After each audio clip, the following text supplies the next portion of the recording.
오늘 5월 7일 새벽 예배의 말씀입니다.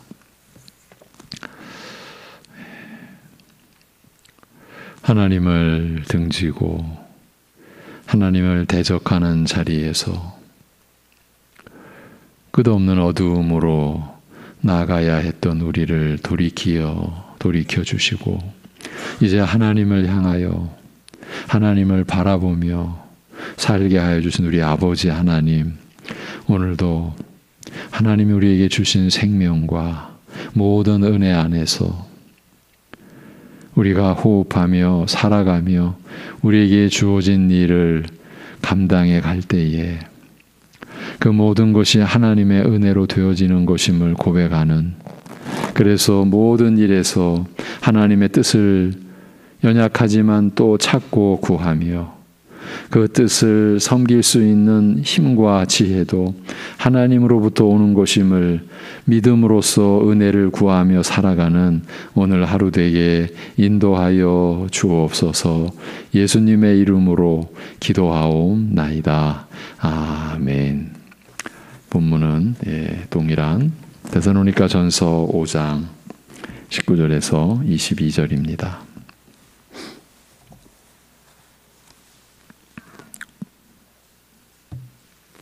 데살로니가 전서 5장 19절에서 22절 다 같이 성령을 소멸하지 말며 예언을 멸시하지 말고 범사에 헤아려 좋은 것을 취하고 악은 어떤 모양이라도 버리라.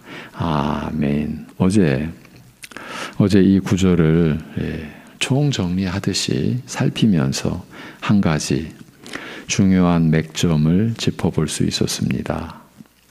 그 점과 관련된 내용부터 다시 돌아보겠습니다. 본문을 통해서 앞에 15절에 삼가 누가 누구에게든지 악으로 악을 갚지 말게 하고 서로 대하든지 모든 사람을 대하든지 항상 선을 따르라는 이 구절을 보면 그 말씀의 뜻이 더 뚜렷해진다, 더 분명하게 다가온다라고 했습니다. 그러니까 앞에서 본 구절이 뒤에 이어지는 구절을 통해서 더 분명하게 뜻이 드러나고 우리에게 그 깨달음이 온다, 그런 의미입니다. 서로를 세우는 관계로 살아가야 하는 우리 신자들의 입장에서 보면 악을 악으로 갚는 일은 있을 수 없다는 것입니다. 그러면서 우리의 현실을 조금 파고들어 보았습니다. 악으로 악을 갚지 않는 것은 현실적으로는 결코 쉽지 않은 일이라는 점을 우리 모두가 알고 있지 않느냐라고 했습니다. 왜냐하면 좀 표현이 좀 매우 부정적이지만 이 보복의 심리는 인간이 지닌 죄성의 본질과 가깝다라고 볼 수 있기 때문입니다. 우리말로 안갚음은 인간 행위의 공식과도 같습니다. 큰 일에서건 작은 일에서건 침해를 당한, 손해를 본 그런 입장의 사람들은 되갚고자 하는 그런 안갚음을 시도하게 되어 있습니다. 이 점은 가르침을 받아서 곧 학습의 결과로 익힌 것이라기보다 우리가 태어날 때부터 지닌 죄성에서 발원하는 것이라고 볼 수 있습니다. 그래서 우리가 살아가는 현실 속에서 이 보복으로 인하여 안갚음으로 인하여 일어나는 일은 너무 다양하게 그렇게 나타나고, 어제는 좀 극단적인 최근에 뉴스에서 이제 우리가 보았던 한 가지 얘기 드렸습니다만, 어쩌면 그보다 훨씬 더 일반적으로 우리가 살아가는 그 삶 속에 이런 관계가 늘 드러난다. 운전을 하면서 이런 거 많이 느낍니다. 그래서 오죽하면 전 처음에 운전 못했다고 그랬지 않습니까? 이 눈 때문에. 그래서 이제 우리 부천에 와서 제 나름대로 부천에 와서 받은 하나님의 선물이라고 저 혼자 고백하는 거죠. 왜? 신호등이 구별이 안 되다가 갑자기 구별되기 시작했으니까 그거는 뭐 저와 같은 처지에 있는 사람들이 제 말을 안 믿어요. 못 믿어요. 에이, 목사님 그런 법이 어디 있어요. 근데 저에게는 일어났거든요. 예. 그러니까 제가 저 서울에 있을 때는 저는 차만 타면 습관적으로 운전하시는 분 맨 뒤에가 섰었어요. 이렇게. 왜 섰냐면 저 신호등이 구분이 되나 안 되나. 구분이 안 돼서 제가 면허를 시도를 못 했는데 이제 부천에 와서 이제 어느 날 저도 뭐 의식할 수가 없는 거죠. 뭐 갑자기 가을에 단풍이 빨간 단풍이 인지가 된 거예요. 저런 거로구나. 갑자기 그것도 그때 이제 제가 40이었는데 그때 이제 저런 거를 불타는 단풍이라고 하는 거로구나. 이제 그것이 이제 계기가 된 거죠. 어쨌든 그래가지고 이제 운전을 배우려고 하는데 그 성도님 한 분이 목사님 그냥 안 배우시면 안 되겠습니까? 그래서 왜요? 그랬더니 성질을 버려서요. 성질을 버립니다. 운전을 하면. 여기 운전을 하고 계시는 우리 어르신도 계시는데 그때 그 말을 제가 잊을 수가 없었어요. 그래서 저는 필요해서 배워야 되겠는데 왜냐하면 그분이 저를 가르쳐 줬거든요. 그런데 안 하셨으면 좋겠다는 거예요. 그렇게 이제 우리가 살아가는 이 과정이 그렇게 힘든 거예요.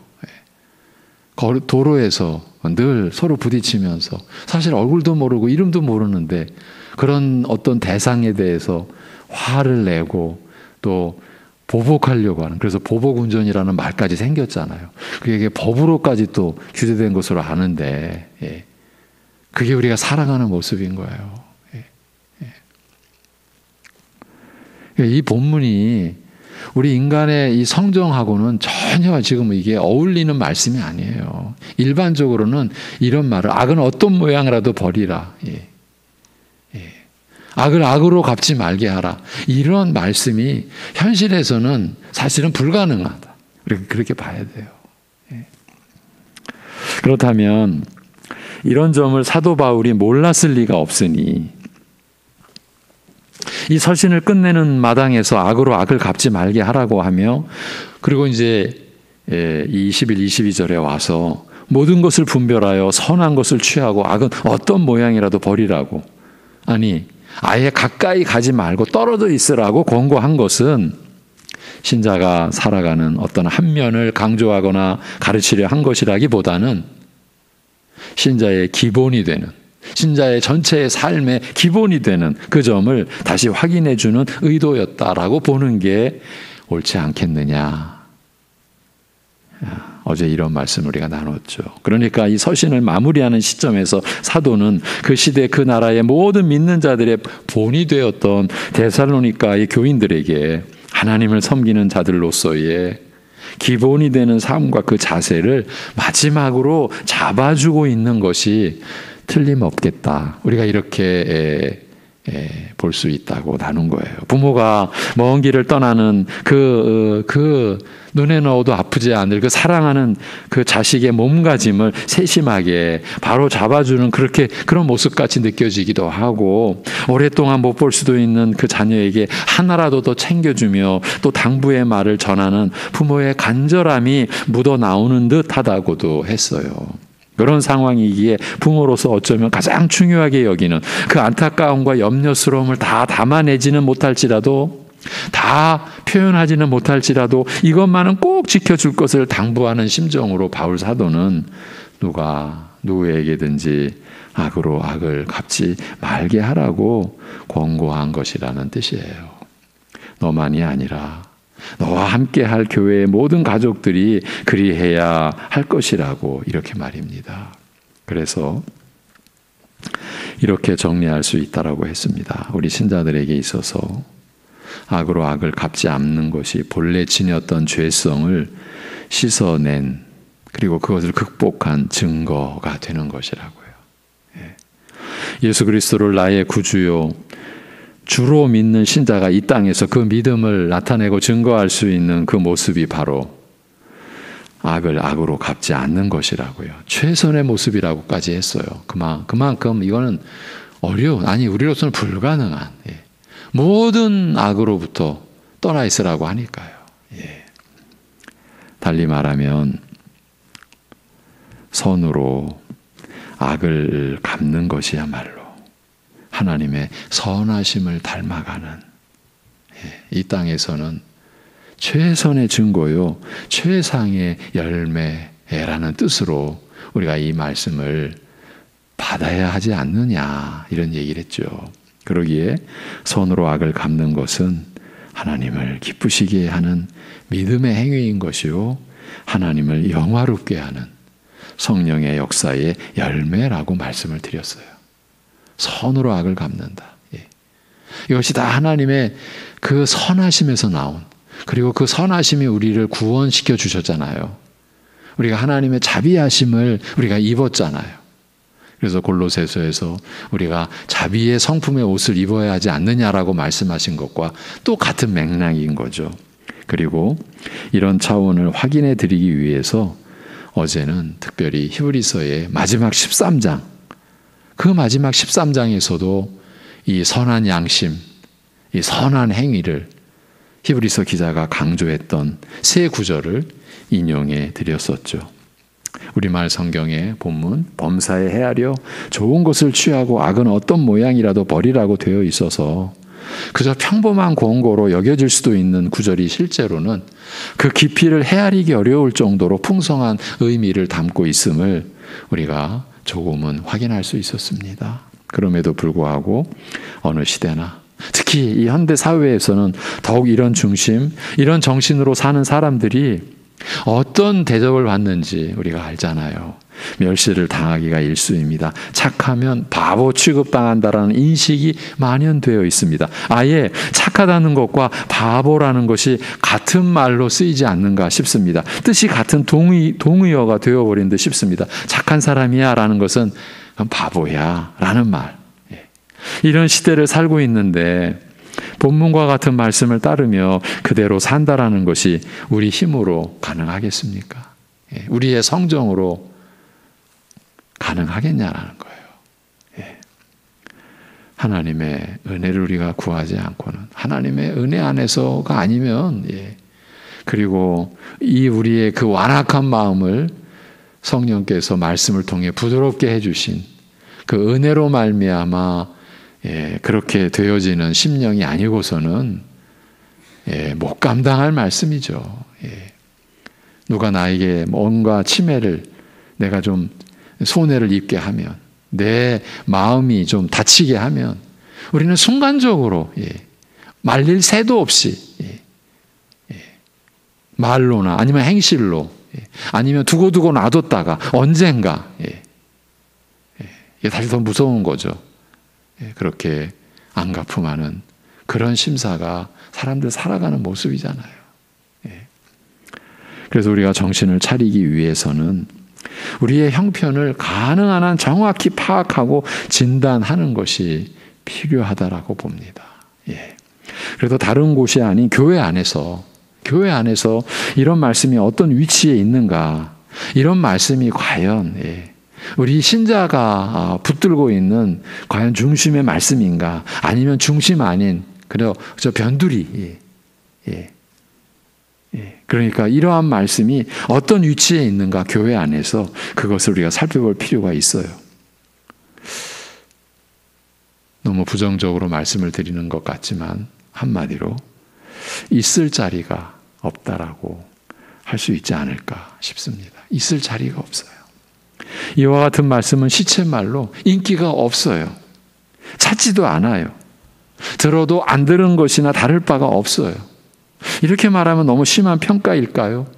아닐 것 같습니다. 현실은 더하면 더했지 이보다 덜할 일은 없습니다. 그럼 무엇이 문제입니까? 어디서부터 잘못된 것일까요? 말씀에 근거한 신앙이 아니기 때문이라는 것이 문제의 핵심이라고 보는 게 옳을 듯 싶습니다. 그러니까 우리가 말씀으로 믿지 않는, 말씀이 나타내 주시는 분명한 뜻으로 믿지 않는, 그런 이유가 핵심이 아닐까 싶습니다. 샤머니즘으로 특화된 민족성도 한몫했을 것입니다. 소위 기복주의의 한계를 못 벗어난 문제가 컸다라고 볼 수 있습니다. 여러분, 이런 얘기를 예전에 했습니다. 우리나라에서 이렇게 기독교회가 전 세계가 놀라고 주목할 만큼 이렇게 부흥했다. 외적으로 우리가 그런 한국 교회사 100년을 지내왔죠. 그렇게 되는 그 어떤 그 요인 중에 하나가 이 샤머니즘의 이 종교 성향이 어느 민족보다 강해서, 그래서 반면에 복음을 받아들이는 데 있어서도 좀 유익했던 것 같다라는 그런 평가가 있었던 것이 사실이에요. 그러나 지금은 어떻게 됐습니까? 그러면서 또 이런 말을 합니다. 종교를 연구하는 사람들은. 어느 민족이나 어느 시대나 샤머니즘은 결국 들어온 이방 종교를 집어삼킨다. 결국은 샤머니즘이 집어삼키는 거예요. 여러분, 샤머니즘의 중심은 기복주의예요. 이 샤머니즘의 가장 그 일반적인 그 내용이, 여러분, 신년 초에 아니면 연말에 해돋이 보러 가는 사람들, 어디 가서 기원하는 사람들, 그 사람들이 종교가 있느냐 없느냐 아무런 그 문제가 안 돼요. 그렇게 기원하러 간 사람들에게 인터뷰하러 가잖아요. 이 방송이. 가서 뭘 빌었습니까? 똑같아요. 우리나라만 그러는 게 아니라 외국도 똑같아요. 올 한 해도 건강하고, 가족 잘 되고, 남편 승진하고, 자녀들이 1등하고. 우리도 이 기복주의의 한계를 못 벗어난 문제가 컸다라고 볼 수 있습니다. 기복주의는 기독교 내에서 여전히 큰 힘을 발휘하고 있습니다. 현세에서의 복을 추구한다라고 할 때 거의 대적이 없습니다. 모든 일 잘 되고 강건하고 평안하면 그만이지 않습니까? 그 평안이 무슨 평안인지 그건 차치하고, 그래서 우리가 느끼기에 평안하면, 잘 되고, 그것도 우리가 보기에, 우리가 건강하면, 우리 신자들은요, 건강을 과신하지 않습니다. 남들보다 건강하다고 난 건강해. 우리 정신 차려 살아가는 신자들은 그렇게 이제 믿지를 않습니다. 생명은, 건강은 하나님께 속한 겁니다. 우리가 건강하다고 속이 다 건강합니까? 내 속 어딘가에서 크게 무너지고 있는데 우리는 몰라요. 그래서 어떤 장기는 의사분들이 하는 말이 있잖아요. 느껴서 좀 불편합니다. 아파서 왔습니다. 그럼 벌써 그 어려움의 중반기는 이미 벗어난, 이미 끝으로 가고 있는 그런 장기가 한두 개입니까? 근데 우리가 무슨 건강을 과신하고 난 자신해. 다 사실은 헛짓이죠. 그런데 어쨌든 외적으로 드러나는, 건강하면, 일이 잘 되면, 그 일이 잘 되는 결말이 뭔지 우리는 몰라요. 근데 지금 내가 보기에 잘 되면, 그리고 평안하면, 하나님이 없이도 우리는 얼마든지 평안할 수 있잖아요. 말씀 없이도 우리는 얼마든지 평안할 수 있잖아요. 어쨌든 내가 평안하면 끝이에요. 그만인 거예요. 만사가 오케이예요. 어느 교단에서는 이것만으로, 이 잘되고 강건하고 이 평안한 이것만으로 수다한 교인들의 마음을 사로잡았지 않았습니까? 교회를 휘어잡은 것은 물론이고요. 그러나 그 교단만이 아니고 사실은 모든 교단의 교회들이 기복주의 앞에서는 여전히 맥을 못 춥니다. 돈 잘 벌고 건강하고 자녀들 잘 되면 더 바랄 게 없는 것이죠. 뭐가 더 필요합니까? 이렇게 나오는 거죠. 그렇습니까? 그런데 문제는 하나님 말씀인 성경이 우리에게 주어져 있다라는 점이에요. 그 성경 말씀에는 기복주의가 없어요. 그러니까 기복주의는 믿음에 속한 것이 될 수 없어요. 하나님 나라와 무관하고 하나님과도 아무 상관이 없어요. 지금 방금 모든 일 잘 되고 강건하고 평안하고 하는 게 사실은 하나님과 상관없거든요. 하나님과 상관없이 그것만 주어지면 되는 거예요. 이게 기복주의인데 교회 안에서도 단적으로 예수 그리스도를 믿는 신앙과 기복주의는 어떤 연관성도 없어요. 하나님의 아들이신 예수 그리스도께서 이 마지막 때에 사람으로 이 세상에 오셔서 택한 자들로 하여금 모든 일 잘 되어 돈 잘 벌고 늘 건강하도록 해서 평안하게 살도록 하시기 위해 십자가에 못 박혀 죽으셨겠습니까? 하나님의 진노하심을 가로막으시려고, 우리의 죄를 가려주시려고, 우리의 죄값을 담당해 주시려고, 우리의 죄를 씻어주시려고 죽으신 아들의 그 은혜를 그런 곳에다가 갖다 붙일 수가 있겠습니까? 여러분, 기복주의의 속을 들여다보면 무엇을 볼 수 있습니까? 자신만 잘 살면 돼요. 자신만 만족하고 자신만 기쁠 수 있으면 되고 자신만 안전하고 자기 자신만 건강하고 행복하고 오래 살면 돼요. 그래서 자기 이름만 드러나면 돼요. 자기와 관계된 모든 사람이 부러워할 만치 자신만 잘 살면 되는 것이에요. 기복주의는 그 정체가 이런 겁니다. 기복주의자들이 교회를 출석하면서 행하는 모든 것은 이 기복주의의 정상에 오르기 위한 것이에요. 사실은 하나님까지도 이 기복주의를 위한 도구나 수단으로 여길 뿐인 거예요. 자신의 원함대로 이루어 주시는 하나님이시면 돼요. 이런 중심으로 예배를 드린다라고 할 때 하나님께서 받으실 만한 예배가 되겠습니까? 정작 문제는 우리 안에도 이런 면이 자리하고 있다라는 거예요. 우리 안에 잊을만 하면 또 떠오르는 어떤 것들 같이 말이죠. 그러니까 잊었다고 하지만 더 깊은 속으로 가라앉아 있었을 뿐이에요. 침잠한다고 그러죠. 더 깊은 속으로 가라앉아 있을 뿐이에요. 어떤 계기로 흔들리면 그 찌꺼기가 팍 일어나듯이 그게 우리의 모습이라는 거예요. 기회만 닿으면 고개를 내밀게 됩니다. 이렇게 기복주의는 끈질긴 생명력을 지닌 것이에요. 이 모든 것, 하나님의 말씀과 상관없는 거짓 믿음의 한 예일 뿐이에요. 한 예일 뿐이에요. 기복주의도 한 예일 뿐이라는 뜻입니다. 그만큼 많은 거짓 것들이 우리 안에서 역사하고 있다라는 얘기입니다. 이번 주 수요 예배 때 히브리서 이제 13장 이제 다음 주면 끝납니다.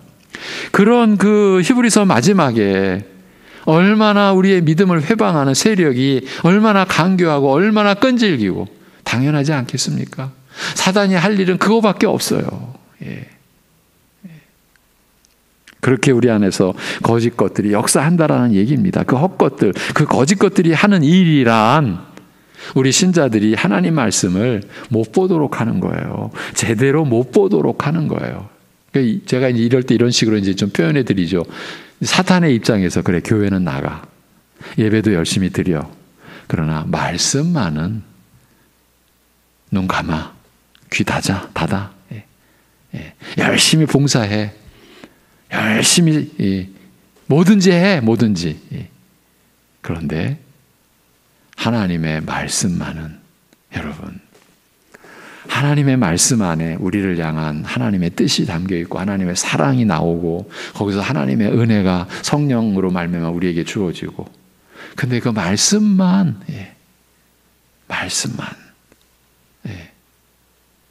보지 마. 무슨 교회에서 무슨 뭐 교육 훈련 다 받아, 성경 공부 다 해, 다 하는데 말씀의 본뜻만 건들지 마. 저 예수 그리스도 안에서 주어진 그 말씀의 본뜻만 만지지 마. 성경 공부도 해. 여러분, 성경 공부를 하는데 말씀은 못 듣게 하는 거예요. 성경 공부한다고 다 될 것 같습니까?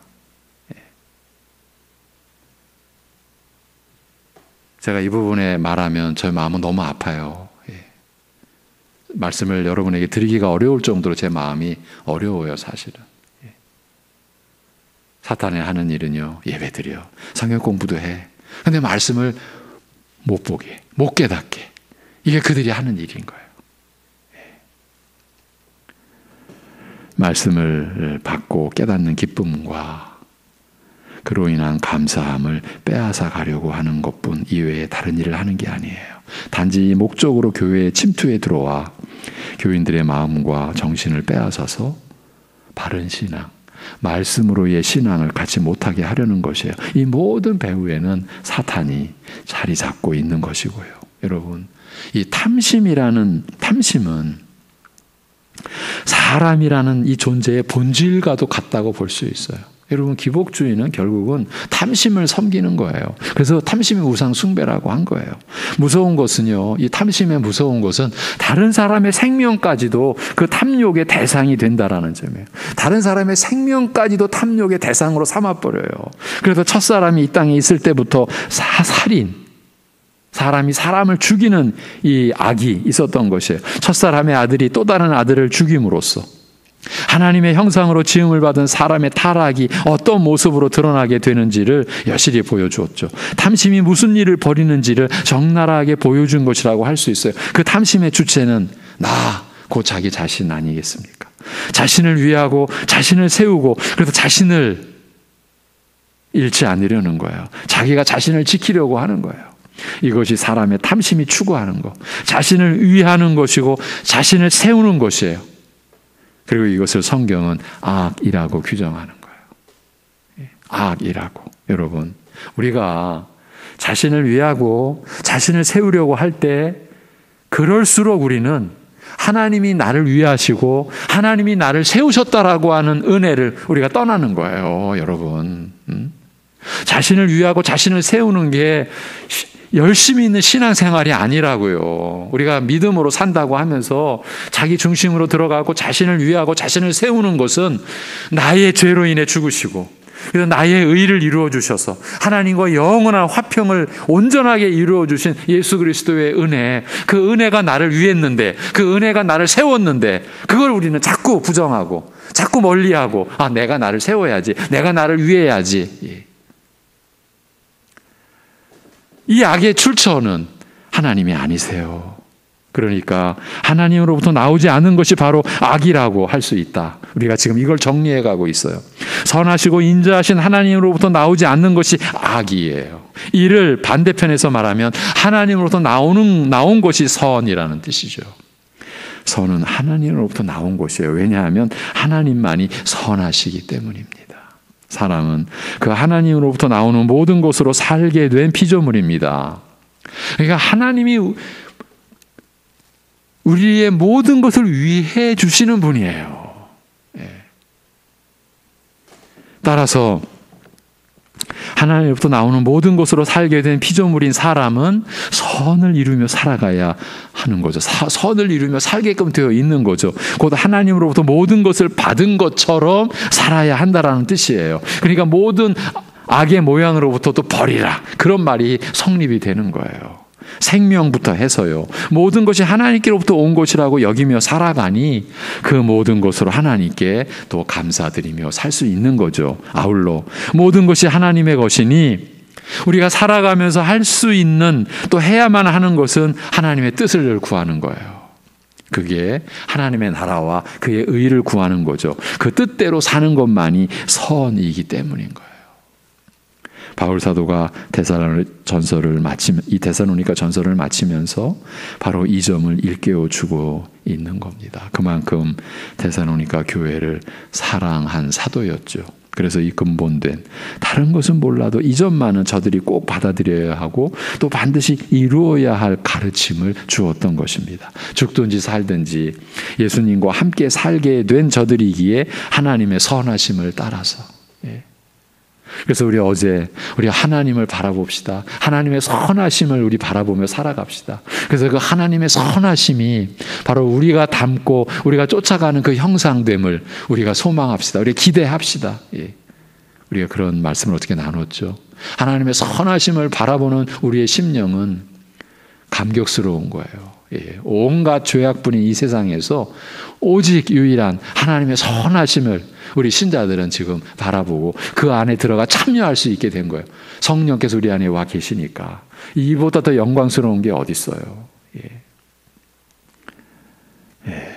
그래서 예수님과 함께 살게 된 우리니까 그 하나님의 선하심을 따라서 그 선을 나타내는 삶을 살자. 어제 그렇게 말씀을 드렸어요. 그저 평범한 권면이 아니죠. 평범한 권면이 아니에요. 일상의 의례적인 그냥 형식에 맞추어 건넨 인사말 그 정도가 아니에요. 이 마지막 권면이 하나님의 사람이요 자녀들로서 마땅히 서 있어야 하고 자라가야 할 그 모습을, 그 사는 내용을 마지막으로 명령하고 권한 것이에요. 그 첫 마디를 모든 것을 시험하여 입증하라고, 범사에 헤아리라고 하면서요. 그만큼 거짓 것이 많다라는 점을 염두에 두었다 이렇게 볼 수 있는 거죠. 모든 것을 범사에 헤아려 그렇게 해서 그 선한 것을 취하라고 하니까요. 하나님으로부터 나온 것인지를 구별하라라고 한 것이죠. 왜이겠습니까?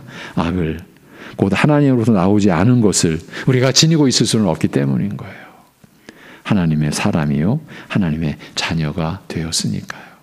이제 이렇게 이번 주간 마치고 다음 주에 들어가서는 이 데살로니가 전서에서 제시된 서로를 세워라, 서로를 사랑하라, 이 말씀을 뒤집으면 자신을 세우거나 자신을 위한다라고 하는 게 뭐냐, 이거를 창세기에 돌아가서 창세기 2, 3장에서 좀 확인해 볼 겁니다.